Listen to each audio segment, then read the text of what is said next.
Hello, everybody, and welcome to another edition of Magic Mics, proudly sponsored by CoolSomething.com, mana traders, as well as Twitch subs and Patreon supporters just like you. My name is Evan Irwin, and get started each week by saying hello to my two co-hosts, PowrDragn.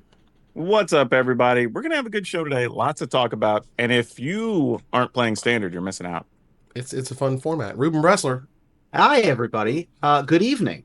The world is crazy. Everything is upside down, and we're here to talk about a small subsection of it. Woohoo! Now, if you missed our pre-show, patrons get access to that stuff after the show is over. We kick it off with our first pick and our promo code reminder. Visit CoolStuffInc.com and use the promo code MagicMics to save 5% off anything in the store, sealed, single supplies, whatever you want. Get 5% off by using the promo code MagicMics and support your favorite streamer with your suggestions at the end of the show to see who we raid tonight. Thanks to our sponsor, CoolStuffInc.com, where you can find cool stuff in stock every day. Oh my gosh, guys, it's September. It is It is. It is cheap subs. So if y'all want to support us this way, directly via Twitch, that's cool too. Button down below. Let's get them hype trains going, which is appreciated. Now, Oh, you know what else it is? What's that? It's NFL Football starts tomorrow. Ooh, I did see a fantasy draft happening live at a bar that I go to for trivia last night. Oh, that's cool. You know that all of those gifts are under the tree. Yeah, you gotta get your sports ball D&D in, you know? That's right. Dude, like when I was in like early or late aughts and was in the office fantasy league, I had no idea what I was doing. I was like, oh, so-and-so's not playing this week, so I'll put in the other person who's playing. That's the most I ever did. And I won it, and my coworker was so mad. It was unreal. Yeah. I'm pretty sure the Gristlebrand League is still happening. If you guys know about the Gristlebrand League, when the GP promo was foil Gristlebrands, the buy-in for the league was a foil Gristlebrand, and then they just kept that as the price for the league. So that's funny. I'm pretty sure that league is still going on. That was awesome. like, I'm pretty sure that was Harry Corvasi and like Tim Landale. Calcano might have been doing that.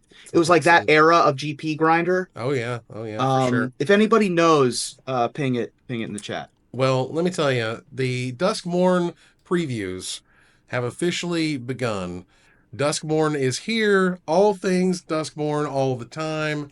How do you guys feel so far about the details shared? I'm mad because we should have had another like 2-3 weeks with Bloomborough. Oh, sure. Because it was so much fun and so sweet. But for what we've seen of Duskmourn so far, it's pretty solid. It's at least interesting, and that's most you can ask for right out of the gate. Right. That's a good point. When is the event? It is the 18th. For what? You're talking about the early access event? Yeah, it's like in 2 weeks. In 2 weeks. Okay. Yeah, we could have gone another week with just Bloomborough, but they like having these long runways up. But of the information that we've seen, I love it. I think that Magic is really good at translating and writing love letters to genres and traits of fiction. And this is the most modern setting we've ever had. And taking that story and translating it into a traditionally high fantasy motif. And by the way, I don't know if you guys read the story, but it's a really interesting it's like climate change and the nature of evil, and there's some interesting themes that they've worked into the story of the set. So I like everything I've seen so far. They've got the tape that takes 7 mana that is 7 days. They've got a bunch of classics like the Meat Hook Massacre 2 making a comeback at twice the cost. All that kind of stuff. I think they're doing a great job with it so far. I will say the modernization I don't think is that big of a deal for Magic. Because if you think about it, we had like New Capenna that was in a city with skyscrapers and whatever. And then like we came off of Kamigawa that had like all the laser and neon technology and whatever. Mm-hmm. So like, us having like 80s style televisions and stuff, like, yeah, that's fine. Well, I'll bring up the House of Horror Mechanics series. There's really, literally, I think that I've read so far, only one thing I truly disagree with in terms of the way that they've done things, but we'll get there. The Duskmourn House of Horror Mechanics basically end with rooms. Rooms are the biggest thing, the biggest change that this set brings beyond any other thing that it's doing. And rooms are split cards that you can pay for at different times. And it's just like they're half and half, right? Just like split cards. You can pay either cost, and you're unlocking that door to that room. Sometimes that matters, and cards care about it. And between Dollmaker's Shop, which is they're all tough to read, um, but Dollmaker's Shop is a mythic. Like when I first read this, I was like, oh, that's kind of a cool, maybe rare, I guess. And I was like, damn, this must be really strong, and it probably is. Dollmaker Shop, the left half, is a white and generic mana for an enchantment room. It says whenever one or more non-toy creatures you control attack a player, create a 1/1 white toy artifact creature artifact token. Or artifact creature token. And the other half is Porcelain Gallery for 6 mana. And again, this just sits on the battlefield. You've unlocked A or B. You unlock it. It says creatures you control have base power and toughness, each equal to the number of creatures you control. So you're ending the game at that point. You want to play a 1-drop. You want to play Dollmaker's Shop on 2, get a free 1/1, and on until you pay 6, and then everything is gigantic, and the game is over.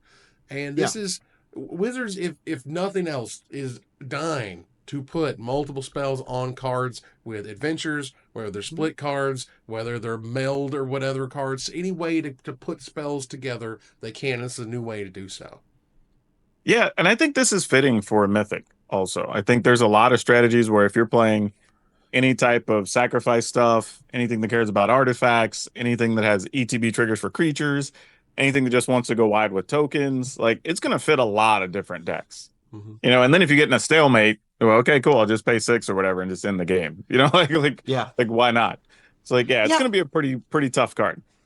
Yeah, I don't know that I hate this. I don't know that I love this. I think that it's a cool mechanic. It's effectively monstrous, is how I'm looking at it.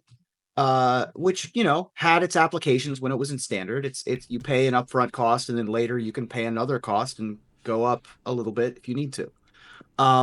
It's going to be a little confusing in Commander because the initiative and the dungeons have room abilities, which is interesting to me.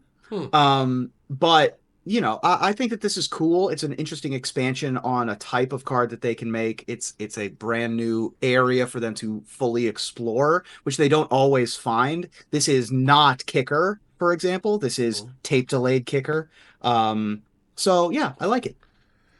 And it's in every color. So like this is the big thing of the set. If you don't like this door stuff, it ain't going to get any less sort of invasive. Like it's going to be all over the colors, in every color. Blue Red's thing is rooms, which I also thought was kind of interesting. Like there's an unsummon on a room.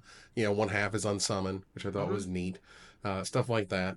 So, and it looks pretty cool on Arena. Actually, I think one of the things I wanted to call out was specifically when they were talking about the new mechanics, they made a point to show what it looks like in Arena when you play these mechanics. And I thought that was really rad. So kudos to the production team on that one. Very cool. Yeah. Manifest Dread is interesting. It's not super morph or mega morph or whatnot, but it's kind of mega manifest, as it were. Manifest Dread does the same thing as Manifest, which used to be take your top card of your library, and now it's a face down 2/2. Well, now you look at the top 2, one goes in the graveyard, one goes face down, so you have a little bit of choice in the matter. And Reuben, because it's in the mechanics article, let's go ahead and talk about one of your cards that you wanted to talk about, Unwanted Remake. Yeah, man. I think that oftentimes they really want abilities to see play, and they will very often put them on extremely playable cards. And I think that one of the most dangerous looking cards from the new set is Unwanted Remake. I mean, anytime you have a 1 mana removal spell, you're gonna have a potential player in standard. And in older formats as well. So somehow it's not popping up on my screen. Let me get it. It's all right. I'll run it out. Unwanted Remake is a Here we go. I got it. Okay. Unwanted Remake is 1 white mana. It's an uncommon. Destroy target creature. Period. Its controller manifests Dread, so they replace it with a 2/2. Fairly similar to Reality Shift, but that's twice as much mana. True. Somewhat similar to Get Lost, but that's 2 mana. This is your Path to Exile, Swords to Plowshares replacement, but those exile, this destroys the creature. But traditionally, this card is going to see play, and I think I see no reason why it wouldn't. The only thing that holds this one back in particular is the fact that it does not exile. Yeah. And like in the set, there's literally a 1-mana 1/1 that you can pay Zombify mana to zombify something back. So you're not exiling, you're not really getting rid of it, which seems to be a recurring theme. Is there's a lot of stuff can come back from the dead, of course. And so I think that's why this feels a little bit more pushed than it may seem. It feels almost like Swan Song, in that you're giving them a 2/2. It doesn't have flying or whatever, but you're getting a really good advantage just for 1 mana. I don't know if it's going to be enough to really push things one way or another, but 1 mana removal spell is a 1 mana removal spell, like, period. Yeah, I think the card is good and it's definitely going to get played. Mm-hmm. I'm just not sure if I want it in this current standard, if it's even needed. I mean, we like you listed already some quality removal we have access to, but you're also not talking about even in other colors still having cut down and go for the throat and whatever. Like the list is endless for spot removal that's quality right now. So like that's my only gripe with the card. It's just kind of where it's positioned among everything else that's going to be around for 3 years now, I guess, for standard. But the card itself mechanically is very powerful in what it does. And you're probably not giving them like some percentage of the time, obviously, they will get something reasonable they can flip over. But a lot of the time, it's just going to be some other smaller, probably less threatening thing or have an ability you don't care about as much. So it's probably still worth doing for 1 mana. And if it's a creature that has a come into play ability, it's already in play. You're not going to get the Atraxa bonus or whatever. It's true. The next mechanic, or the next one of the mechanics for the set is Survival, which is the first mechanic, as far as I know, to mention the second main phase. This Survival basically says at the beginning of your second main phase, and then so on. You want these creatures to survive. This features veteran survivor. I think the athletic cheerleader was a little bit more straightforward. It was a 2-mana 2/2, but if it is tapped at the beginning of your second main phase, it gets a flying counter on it. And I thought that was super thematic. Really cool, and a really nice way to say, like, you need to attack or do something with this, and then you'll get this really cool bonus. Yeah. You need to survive combat is the implication, although there are ways around it. You can do things like Convoke or a Springleaf Drum or something along those lines, too. I think the most active way you're going to see them used is with vehicles and saddling. Ooh, I like that. Yes. I think those are going to be the 2 most common ways, because then you can just because there's a bunch of stuff now. We've made several vehicles and whatever we call the things with saddle mounts that actually have just 1 cost. So like even your 1/1, it'd be like, cool, we're gonna saddle up this thing and then we get a bonus at the end of the turn, right? Or we're gonna ride this vehicle, which thematically kind of makes sense because the survivors are hopping in a vehicle and driving away. So like that kind of works, right? Like so why not? Right. So Constellation gets a little bit of a kick here with Eerie. Eerie is just Constellation, which means it cares about enchantments near the battlefield, but it also cares if you fully unlock a room. So if you fully unlock a room and or you have an enchantment, then things happen. Fine. That's literally it. Just fine. Like it's fine. We also did get our traditional 3/3 for 3 that says when you do the thing the first time, do a thing. When you do a thing the second time, do a thing. And when you do a thing the third time, do a thing with Victor Valgavoth's Seneschal. Yeah. Not nearly as easy to get landfall, or not nearly as easy to get Eerie than it is to get landfall. But that said, there is impending. The doom is impending. And this is like suspending with time counters, but it happens at the end of your turn instead of the beginning of your upkeep type of thing, where you can cast a spell for its impending cost, like with Overlord of the Hauntwoods here. So generally it's 2 green and 3 generic mana, so 5 mana for a 6/5. But you can impending 4 for 2 green and a generic mana. So it enters with 4 time counters, isn't a creature until the last one's removed. At the beginning of your end step, you remove a time counter from it, and whenever it enters or attacks, create a tapped colorless land token named Everywhere that is every basic land type. The thing is, though, this has both a good and a bad thing compared to Suspend. The good thing is they all seem to have an enters trigger, so when you actually pay the impending cost, you'll still get at least 1 instance of what it does. Yeah. The downside is it's sitting there forever until it does what it does. So it can be targeted and killed or removed or whatever by whatever things to get rid of enchantments. Whereas if it was just Suspend, they can't really touch it until it's in play, right? So there's a good and a downside compared to Suspend, but it is like this whole series of these creature types are ridiculous in their abilities. They're very rad. It's also, it will have haste when it removes that final counter. It is blinkable. So there's a lot to like about Impending. Right. I mean, I guess technically it won't have haste, but it'll get around to your turn, and at that point, Yeah, you'll have yeah. something that gets Yeah. any longer. But none of them have tap ability, so it doesn't really matter. Yeah. But I thought that was really neat. But those are their main mechanics. And we go over here as we do with our 3 cards we want to talk about. Reuben went through his first, but let me go ahead and pull up our list here. Reuben, go ahead and talk about your other cards. Well, I mean, guys, it's been since when? Hold on. Magic 2011. Magic 2011, 2011. since we've had Pyroclasm in Standard. So we've got to have Pyroclasm up first. Pyroclasm is the OG. It's a generic and a red. It's an uncommon in Duskmourn. Pyroclasm deals 2 damage to each creature. I didn't know that we would ever see the day that Pyroclasm would return to Standard, but it has been good in Standard almost every time it's been printed. Yeah. So I am not complaining about this card at all. This is a great return to form. The only downside that I can see is that we don't get Jaya Ballard flavor text. But you can play your old Pyroclasms in Standard and use whichever flavor text you want. Yeah, my issue here is we've had 1 mana deal 1 to everything with some upside. Like the creatures are all exiled, also hit the opponent, whatever. We've had tons of 3 mana things that deal 2 except to vampires, deal 3 damage to whatever, right? Sure. So why not just have the 2 mana deal 2? Like, I mean, it's just, yeah. I don't think it's going to be bad that it's around. Like, it's definitely going to get played in a variety of decks. If nothing else, it's a quality sideboard card still. I mean, it's new to Pioneer. Thank you, Maverick Girl. Wonderful addition there. This showed up originally in Ice Age, my first Magic set, with that weird art is the best way I describe it, of the face in the cave, which is what I always think of when I think of Pyroclasm. And if you've not had the joy of knowing how powerful this card is, man, if you've lived in a whole world of just deal 1 to your opponent's creatures or whatever, no, man, dealing 2 to everything that's good, clean living. Reuben, what's your next card? So my next card is the first of its type, and I'm just excited to see what we can do with Valgavoth's Lair. Ooh. Valgavoth's Lair's text box is not horrifically exciting. Valgavoth's text box is hexproof, enters tapped. As it enters, choose a color, and tap, add 1 mana of the chosen color. Not super exciting, but its type line is very exciting. It is our first ever enchantment land. Yep. And they made it as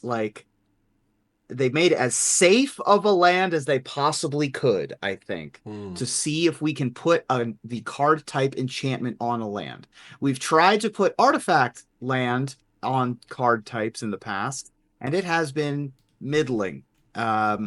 But there are lots of ways to take advantage of having a free enchantment. I'm excited to see what people can do with it. I mean, having artifact on land blew up in our face for a second too. Yeah. Like we had to ban some cards. But with the Lair, there's 2 things. It does come into play tap, so it's like, but it does have the enchantment line on it, which makes a big difference, especially if you're playing some of these decks that care about Eerie or whatever. Yeah. And it's not legendary, so you can play a full set of 4, which is nice. It is a little suspicious that it has hexproof on it, but I think that's mostly to keep your land from getting disenchanted.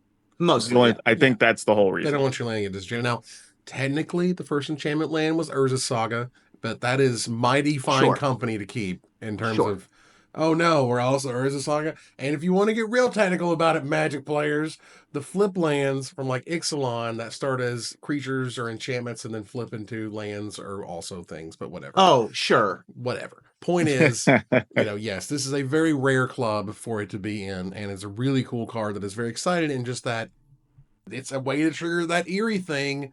Yeah. Just playing a land. And how good is that? We'll figure that out. So we talked about your last card, the Unwanted Remakes. Let's move on here to PowrDragn. What do you have to talk about?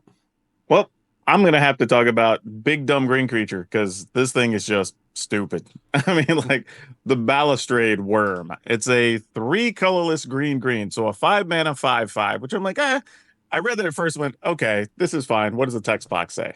So this big worm can't be countered, so I'm like, already plus points.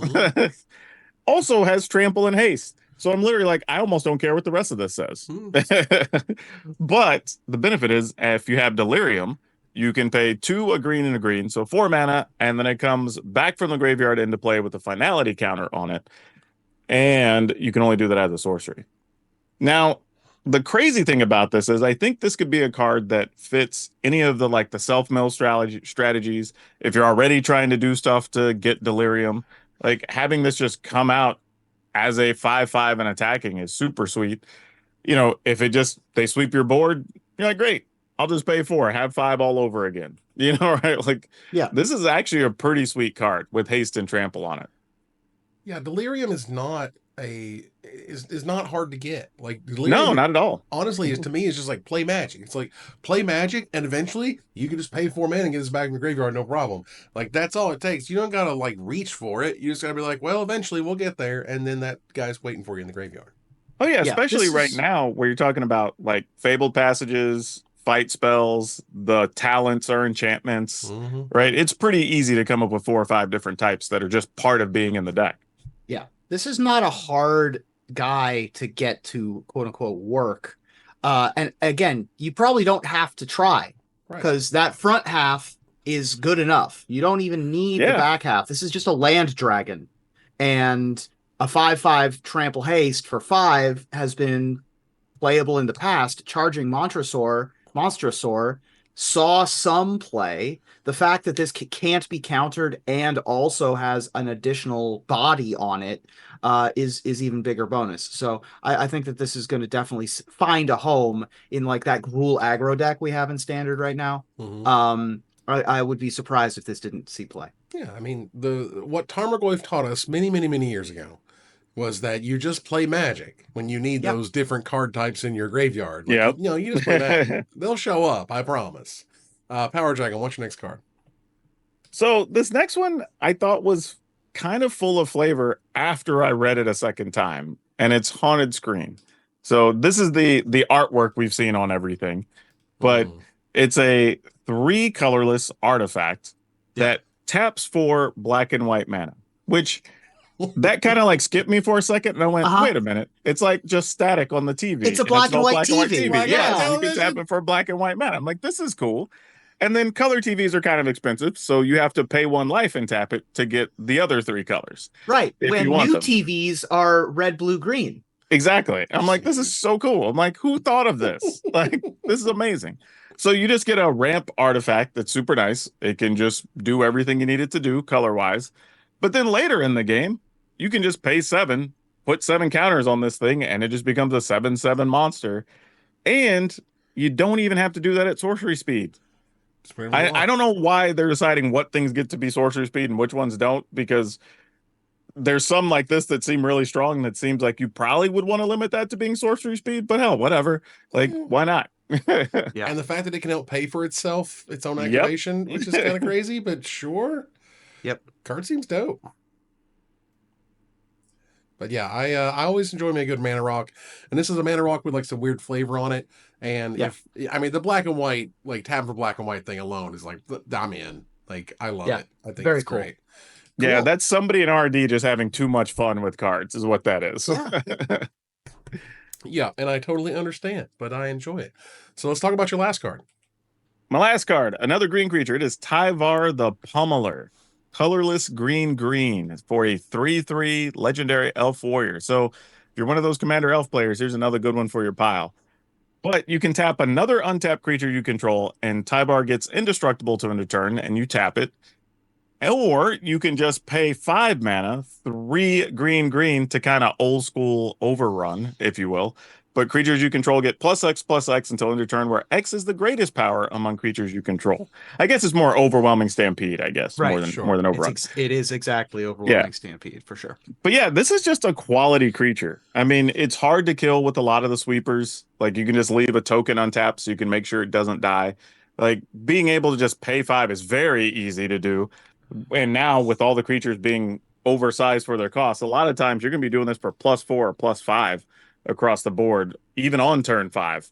So yeah, there's a lot going on with this card that's super sweet. And he's got this, like, I don't know, crazy looking baseball bat that he's like taking out zombies with or whatever in the artwork. He's the Pretty jock. sweet. He's the Yeah. jock. That's awesome. He's also a good survival outlet to be able to tap those creatures that you want to have tapped at the end of your turn. So yeah, Tyvar is incredibly good. You got to have the jock in the horror movie, and Tyvar fits the bill. And like the jock is helping you survive. Like, come on, it's all the Magnus is just so much.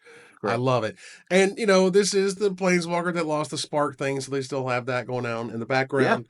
Yeah. And this is Mythic, so it's gonna run you those hard to get wild cards and whatnot. But there is a really cool payoff here, even if nothing else, just making cool elf decks. Yeah. Also, decks, by the way, decks. If it's on the battlefield by itself, you can just pay 5 and attack for 6. Right. like he's still a body. Yeah. Yeah. He will still come and get you upside the head. Let's move on here to my list. Some interesting cards or cycles of cards as I cheat. I thought this card was really interesting, and particularly because when you get effects for nothing, when I just do things and this card lets stuff happen because you're doing other stuff, the ears are up, man. We've seen this movie before, and it gets a little scary with Hedge Shredder. Hedge Shredder is 2 green, 2 generic mana for a rare artifact vehicle. It is a 5/5 with crew 1. And whenever it attacks, you may mill 2 cards. Now, the next one is all by itself. Doesn't need to be a crewed vehicle to work. This just has it on the card. Whenever 1 or more land cards are put into your graveyard from your library, put them onto the battlefield tapped. You don't have to turn that on. That just works. And I'll be damned if there's not a pretty good mill deck that already exists and it's just going to put lands in the graveyard and you're getting them for free. I think there's a very real reason why this costs 4 mana just to be out on the battlefield before you get that effect. Yeah, this card I like a lot about this. Like, the fun thing about this is it's likely going to be almost an enabler piece for those types of mill decks or self-mill, or maybe not even get the land back, right? There's a deck going around right now that's just playing like Souls of the Lost, the Sarnophage or whatever that thing is, that like let you mill yourself, and so this could fit perfectly into those decks as well. So like, this is a pretty sweet piece, and if they sweep your board after you've done all that work, you still have a 5/5 you can attack with as soon as you get your next creature.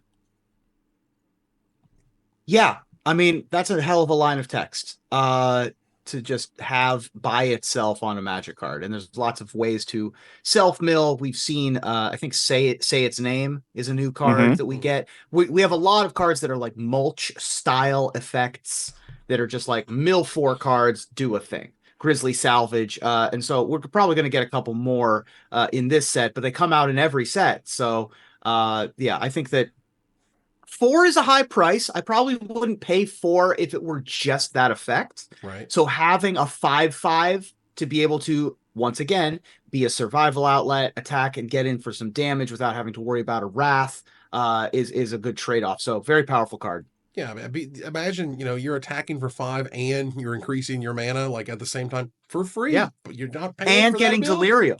Absolutely. So yeah, exactly too. If you're not getting land, you're getting delirium, right? Yeah, it fuels in all the right ways. That card is very, very good in my opinion. Let's move on to our next card here, and that would be a whole host of them. I cheated and I chose all of the Verge cards. The Verge land cycle is on the screen now. They did the allied pairs only this time, with hints of doing the other half at some other point. Flood Farm probably in Verge, the next set. Probably. Flood Farm Verge, for example, is a rare land that taps to add a white mana.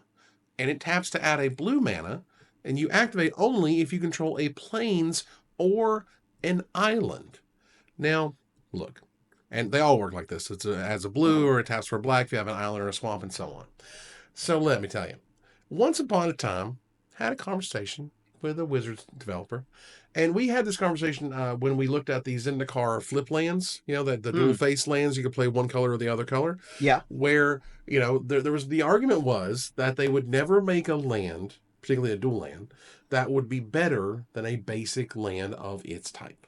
Sure. And these are about as close as I've ever seen them come to where the literal only drawback to playing that over a forest or whatever for the green-white one is that it's non-basic, and that's all. There's Yeah. no other drawback whatsoever. It just turns on by playing the same cards you would otherwise. It guarantees your Llanowar Elves turn 1 while also fixing your mana for any other turn thereafter, because all it takes is any type, another forest or a plains, to turn that card in particular on. Sure. Yeah, I think go ahead. Yeah, go ahead. I was say part of this, I think, is also how many of the other basic land types can you fit into your deck, right? Yeah. But we're already playing stuff like Fabled Passage that has to go search for basics, right?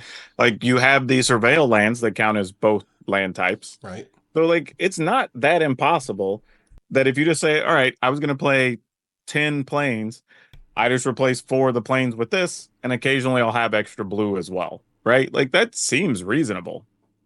Yeah. I mean, if I'm playing a mostly white splash green deck, I don't want Hushwood Village or Hushwood Verge. They don't go in every version of every mana base. They're very good. Think about playing like a Flood Farm Verge, right, in your mono white deck. Because there's very little drawback other than that weird Sunspine Sphinx thing that just came out. And B, your sideboard cards are now almost auto turned on. You can add blue to your sideboard for sure. For almost nothing. For almost nothing. But like I just said, if I'm playing a mono white deck, it's easier for me to splash blue. Agreed. But if I'm playing a mono blue deck, I don't want to splash white with this card. Right. Yeah, no, it's got to be the right way. Yeah. And we're going to have the other side of this at some point, right? The other 5 of these or whatever. Well, just like the flip lands from Zendikar. Yeah. I mean, these are very good. And you're right. They are as close as we've gotten without going over.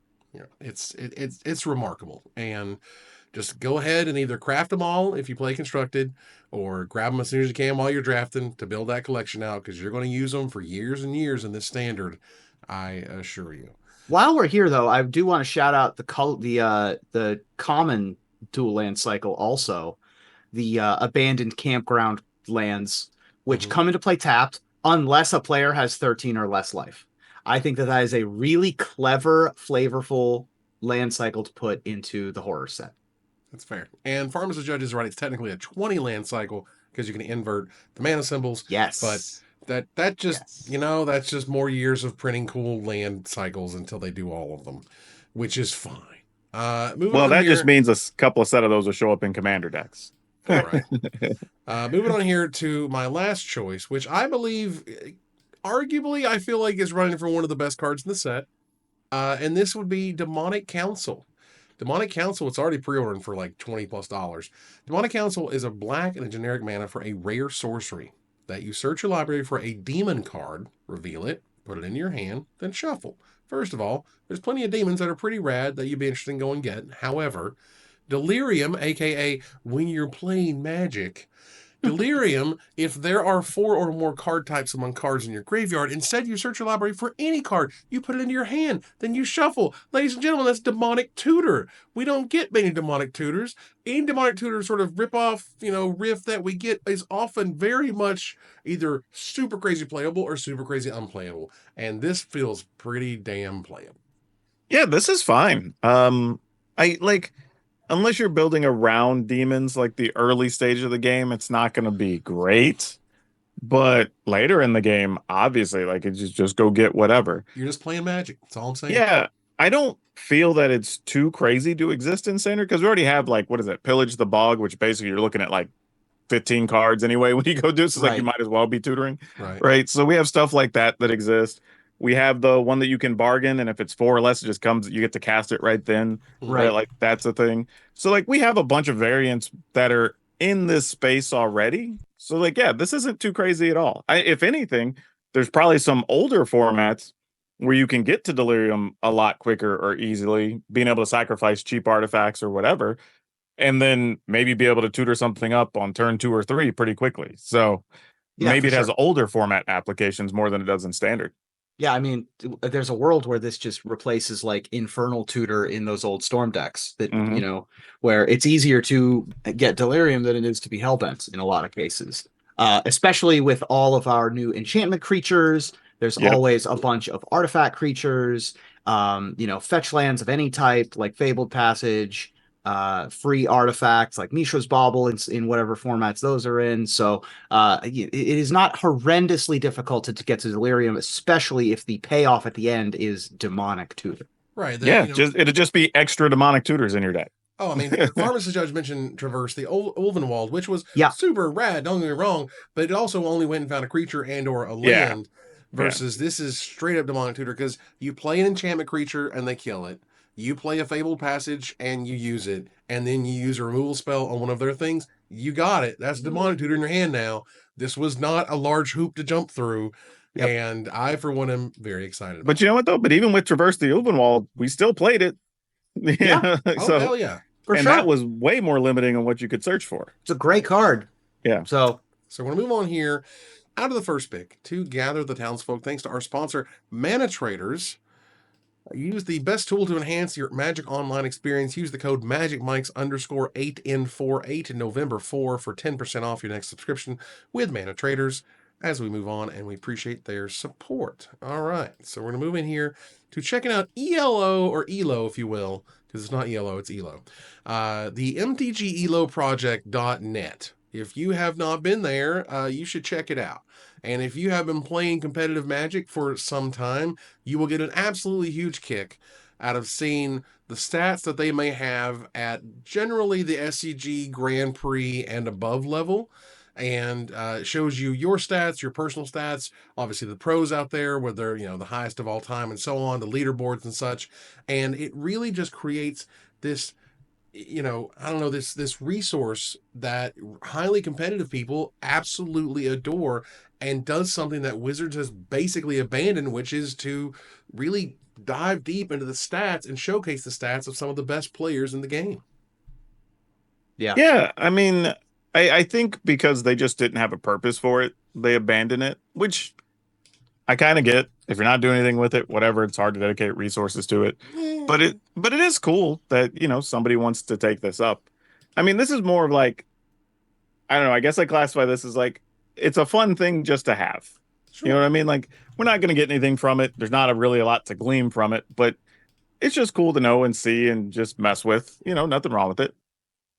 Yeah, I think it's fascinating. I love this stuff. I think that having access to your old stats when you're an old hat like us is really fun, and seeing when your peak was and seeing where your peaks and valleys were, and looking back on old events and being like, oh, I remember I had quite the run at that GP or open or whatever. Right. I just love that this stuff is available. I like that I ended on top. My top rating was my last event I played in 2014, 10 years ago at Grand Prix Orlando. All right. But check out the graph. They show you a graph of your ELO rating. It's so cool. Yeah. Mine does not look like that. Mine peaks in 2014 and is not as good. I was a low-level grinder playing a bunch of cash tournaments throughout Texas and stuff or whatever, so those don't show up anywhere, unfortunately. So I don't get my bragging rights. For those of you curious, because I'm gonna rub their noses in it. I had the highest. I have the highest current rating, and I also had the highest peak rating. He did. He had of any of our yep hosts. Which is now fun. We're all within about 40 of each other. So it's not that far out. Hey man, the scoreboard. That's all we're saying. That's right. Yeah, exactly. You win by 1 or 100. That means you don't get win. The asterisk. They don't look at the details. They just look at the numbers. Yep. So this was huge, and Rebecca Black and the Twitter account AJLVI were huge in making this happen. And congrats to them for an incredible project. I think this is super rad, and I love it. Yeah. Let's move on. Thank you guys for putting in this work for our community. Yeah, for doing the work. Moving on here to Desperate Ravings. Now, I want to succinctly try to explain this, and I've been sickly, so my voice is a little rough. So, PowrDragn, as we did in the pre-show, can we give a short, succinct overview of what's going on with the cEDH Self-Appointed Rules Committee? I'll give you like the 2-minute version. So basically, TopDeck.gg, I guess, is taking over running a bunch of like the high-level commander stuff, the cEDH stuff. All right. So at some point, they decided, well, we want to be in control of the ban list and think stuff should be banned, unbanned, whatever. We're going to make a committee. So they appointed, I think it was like 6 people, I can't remember, but they had their small list of people. And there was a little bit of pushback because a lot of the community was like, we don't even know who some of these people are. So why do they get to be on the thing? Also, why do you got any like non-males on the group? Because that's a little suspicious. Then there was some pushback because they were like, we want this to be merit based. And then everybody went, oh, well, that's not going to sit well. So they're like, let's go dig in and find out the merits on these people. So they did. And in digging, we found out that one of them was apparently, I don't know if you want to call it an undercover, but a very unknown white supremacist supporter. So yeah, found out he apparently followed a whole bunch of the problematic people on Twitter and other social media stuff. And when being called out on it, within a couple hours, went across his social media things and just deleted everything. Dude just went dark. They hadn't even seen him. Sliced and diced. So then the follow-up was TopDeck.gg put out an announcement saying, hey, he's no longer going to be on our committee, blah, blah, blah, blah, blah. And then being smart people that we have in the Magic community, they were like, yeah, sure, but what does that mean as far as your relationship with this person? Right? Like, he's not on the committees, but it doesn't mean he's not doing anything behind the scenes, doesn't still own stuff, you're not still working with him on things, whatever. And so far, after being asked, if you look at the Twitter thread, probably about 30 questions, there have been no follow-up answers at the time of this recording. So there you go. That's kind of the whole thing. Cool. Now, this all happened in the last, what, like 12 48 hours? 2 2 days? Yeah. 2 or 3 days. So I'm willing to give TopDeck.gg the benefit of the doubt that they're crafting a statement or coming to an agreement with this person. Sure. But we'll see. Their problem was you shouldn't have made that statement before you had that agreement. Correct. There's that. I think, and the other part of it is essentially, as at least as I sort of explained it there, and again, correct me if I'm wrong, but this is a self-appointed body. They have decided to go get like the Twitter handle. They've decided this is what's happening now. They've decided that these big events that they are also running are going to be ruled over by people who are in the company who are helping to run the events. There's conflicts and interest. You know, I am not a lawyer. Let's be clear about that. But conflicts and interest do exist. That one was also weird. Like when you guys first, I missed this whole story until we started talking about it in the pre-show. When you guys started talking about it, I was already kind of weirded out. Right. Because it was a pirate radio kind of situation where I declare myself the King of Spain. And, you know, whether they have the clout to do that, sure, maybe they are the right people to do that from how many tournaments they run or how many people as it turns out, some of them are definitely the wrong people. Well, there you go. So my point is, when I was hearing you guys talk about it, I was like, I don't know what this is. But I'm also not a cEDH guy. But the second shoe dropping of Milkshake Duck was certainly interesting and definitely adds it to our weirdest controversies of the year for sure. So to be fair, you know, I think there's nothing necessarily wrong with a rules type committee thing happening. Sure. There's nothing wrong with them trying to say, hey, you know, cEDH is not regular commander, normal commander. I get that. I understand that. But you want to absolutely appear and be able to vet A, all your people, and B, have voices of all types on there, you know, and C, just have no conflicts of interest whatsoever. There should never be a point at which there was some sort of financial payoff incentive for a decision that you were to make. And you don't even want the appearance. I'm not saying that you were doing that. You know what I'm saying? That it's one of those, you don't even want the appearance of it. And that's super duper important. And that's what I think they kind of missed it here, which was you need to be as open and as clear as possible. It's just a bit of a weird thing because you have enough content creators, enough accounts on Twitter, you know, whatever, that you could have invited to be on the committee, right? That people knew about, that people followed, that are big in that scene, that go to all these events even, like, would have made sense to have a couple of them on there. But from as far as I could tell, there was people that most of the folks didn't know who they were. So it's just kind of a weird decision. Like when you say, because even, you know, separately, everybody on the rules committee for commander or the commander advisory group are all people they could point to and say, hey, here's their history. This is why we invited these people in. This is what they're here for. Right. Didn't really have that with the people on this committee. It wasn't like, oh, this person's here because they're head of this thing or they have this longevity in the game or whatever it is, right? There wasn't even that. So we're just kind of like, all right, why should we care about these people? Right. It's not so much. And then we found out we shouldn't care about these people. But. Certainly. And it's not so much really, I think it's not so much the idea, it's the execution. You know, it's we went ahead and did this versus saying, hey, we want to do this. Here's who we were thinking about. let's get some feedback. Let's get some dialogue going Oh. about why these people would be here and why not. Right. I think what started the karma truck firing up the engine was when they said, well, why are these all dudes? And you're like, well, we just thought it should be merit based and we just picked these people. And it's like, okay, but on what merits, first off? And then two, you're saying no non-males have any merits to be on this group. Right. As opposed to, hey, is there somebody you have a problem with? Are there people you recommend that we should consider for the group? Or whatever the case is, right? There were much better ways to handle that than that particular statement. And that's what started this whole ball rolling. Do it to themselves. I mean, there's always the whenever your comeback to the argument is it's merit based, you have to analyze the systems that created those merits because all algorithms are biased, including systems within the game. So yes, everyone who entered the tournament had the same amount to be able to win it. But what are the systems in place that determine who gets to enter your tournaments? What are the social and economic and etc. climates that allow for those things to be true? This is all social constructs discussion. It's not a Magic discussion, but it is important to acknowledge that when you're making this kind of announcement. Yeah. So it's tough, and because EDH and cEDH are technically casual formats, they're not technically rolled over, sanctioned or whatever, and that's its whole thing. And okay, so good luck to them on that. I'm going over to Brian and Olivia's pretty soon. I'm going to be fascinated to see what they think about this. Oh boy, the conversations you will have. I bet the Commander Rules Committee actually is Maverick Girl in the chat. I can tell you that we didn't much care. Oh, you don't care? All right. We literally yeah, they're trying to do a thing. Okay. We'll see how that goes. Right. And then a day later, we're like, oh, well, that's how it went. All right. Well, okay.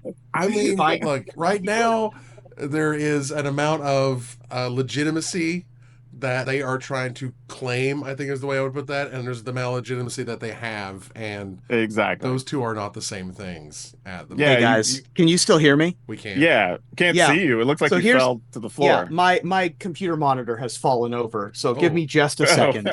You got it. So while we but I'm with you. I think it's that you're trying to give this perception of importance, of reverence, of care, and then your first 3 actions, I guess, were none of those things. Right. That's the problem. Like, you're trying to say we're going to be good for the community, and this is why you need us, and we're gonna steward this thing, and then immediately proved yourself not to be worthy of that.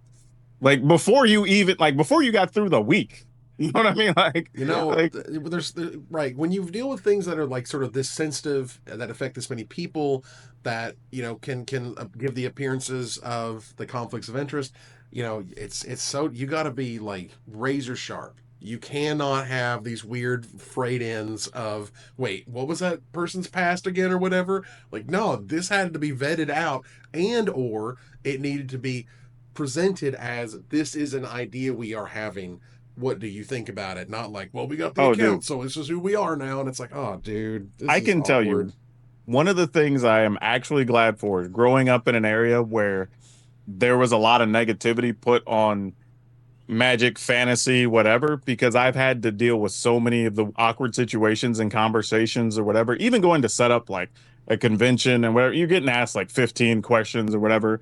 So like I'm already prepared for that when I do stuff on social media, and you can tell a lot of people have never had to encounter that. So the first time they get any time of basic question, they just fumble the bag right out of the gate. Right? It's just like, we didn't think about, yeah, like you didn't put the thought into the most basic thing because you've never had to encounter that. Right. Yeah. And then when you do, we get the statements that we got that feel incomplete, and it's like, yeah, you didn't really think this through before you put it out there. And I do think honestly that for the most part they were well intentioned. So I don't want this to come off as like I'm just knocking them, whatever. But like they just were not prepared in any way, shape, or form, and it just got worse by the hour. And this is a good, sort of a good test case, that you could use to analyze of like, if you were to do this again, what would you do differently? And there would be a nice long list of what you would absolutely not be doing in the future if you did it again. So well, this is recoverable also. Like, obviously, this is a big misstep, Sure. but this is not unrecoverable. Mhm. I think that this is a group of people that very clearly care about the thing that they want to help, right? They saw a need, a rules committee for a format that differs greatly from regular Commander. Right. They perceive there to be a difference, Right. whether that's true or not. And I agree Then with they said, we run many, if not the most, of these events. So it stands to reason that we should be the people that do this. The thing They I will did say, not. though, is I do mostly agree with you. The problem is now every action you take is going to be put under scrutiny, and Yep. there's going to be resistance. For because sure. now we don't know if we can trust you. Right. For sure. Stop. Right? You've Agreed. given us basically 48 hours, about to extend probably to 72 hours minimum, where everything is called into question and nothing has answers that are Yep. acceptable at this point. Get your best talker on the line, get your best marketer on the line, find a PR person. Yep. Yeah. Look, now moving on here, I'm not going to go into them. And we talked a little bit about this in the pre-show with more expletives. But listen, I can't continue with the Nadu chatter from Wizards. Wizards, I am begging you. I am on my knees. Please stop talking about Nadu. It's over. It's done. We're finished. You don't have to try to explain it anymore. Lord God, you've explained it way more than it had any right to be explained. Just let it go. Oh, I'll take it a step further. I need a censor button right now about how much I want to say about this. But honestly, I don't want to hear from anybody. Like, not even just Wizards. I'm Like, so tired. who cares at this point? Like, we talked to death. We all know it was a problem. They acknowledge it was a problem. It's been dealt with. Nothing else around this matters at all at this point. Like, we would like to have happened faster. We all agree about that. Yes. But, like, it didn't. Now it's done. Nothing else we say from this point is going to matter to that situation. It's just not.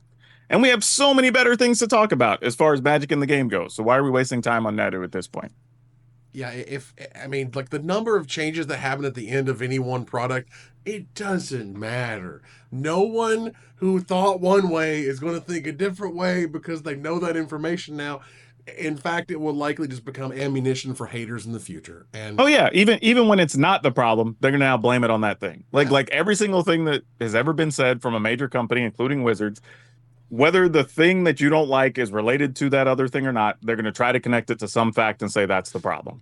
we got to move on. So there was no point in even putting it out there publicly. Yeah, like there's only so many moments, seconds, that you have on this planet to create this communication and to tell people things. And man, Nadu can't be one of them anymore. We got to keep moving. And with that said, we are turning the corner to the finisher. Now, they're testing out paying for Pizza Hut with TikTok videos. You heard me right. The pizza restaurant, Pizza Hut, is going to start trying out offering their products in exchange for influencer videos instead of cash money. Money can be exchanged for goods and services, so tell me, what would you do for a promotional pizza, Reuben? Well, my average pizza order is around $30 total. And my most common $30 check comes from doing voiceover.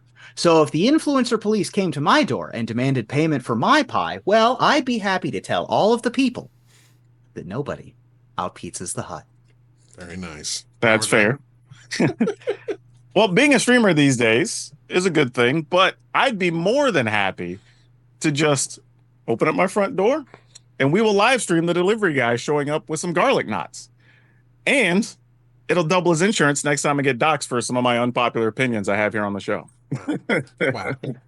Well, look, as it turns out, I also host a weekly talk show that has been in the 99th percentile for live viewership on Twitch since 2015. Thank you so much. And I happen to have recommended this topic as the finisher for this week. So hey, Pizza Hut, DM me. My inbox and my bread box are open. And Dude, I'll take some free pizza to give you some promotion. Yeah, man. Hell yeah. I'm hungry. Let's go. I think that Pizza Hut should combo with Magic and come out with a new room card that's a combination Taco Bell and Pizza Hut. Oh, very nice. Oh, that would be nice. But their unlockabilities, we're going to talk about that. Yeah, not right now. And that ends another live episode of Magic Mics. Thanks for joining us here to discuss all things Magic. Thank you, PowrDragn. Hey, as always, good to be here and still looking forward to what we're going to get at the rest of this Duskmourn stuff because it looks pretty sweet so far. And we'll cover it next week. Thank you, Reuben. I have now survived the internet dying and my computer falling off of my desk in back-to-back weeks. One of these days, I will be a professional on the show. I was a little worried, though. It went, It went crazy. I can't wait to look at the VOD of that. If somebody can clip that, please clip it. It literally looked like you fell, honestly. It looked pretty scary, like something happened to you. It wasn't me. It was the camera. Very nice. Very nice. Well, that said, we're going to move here to our final slide. I want to thank our sponsor, CoolStuffInc.com. Use the promo code MagicMikes on CoolStuffInc.com. Our co-sponsor, Mana Traders, my co-host, PowrDragn, and Reuben Bressler. You guys for watching or listening. I hope you support us at Patreon.com/MagicMikes. Please follow, like, tweet, favorite, share, subscribe to everything social that tells people we exist. Catch us on our exclusive member Discord, live on Twitch.tv at MagicMikes, live or taped on our YouTube channel. Follow us on Twitter at MagicMikesCast, and then join our TikTok at MagicMikesCast, or join us here next week. Same time, same place, for another episode of Magic Mikes. Good night, everybody.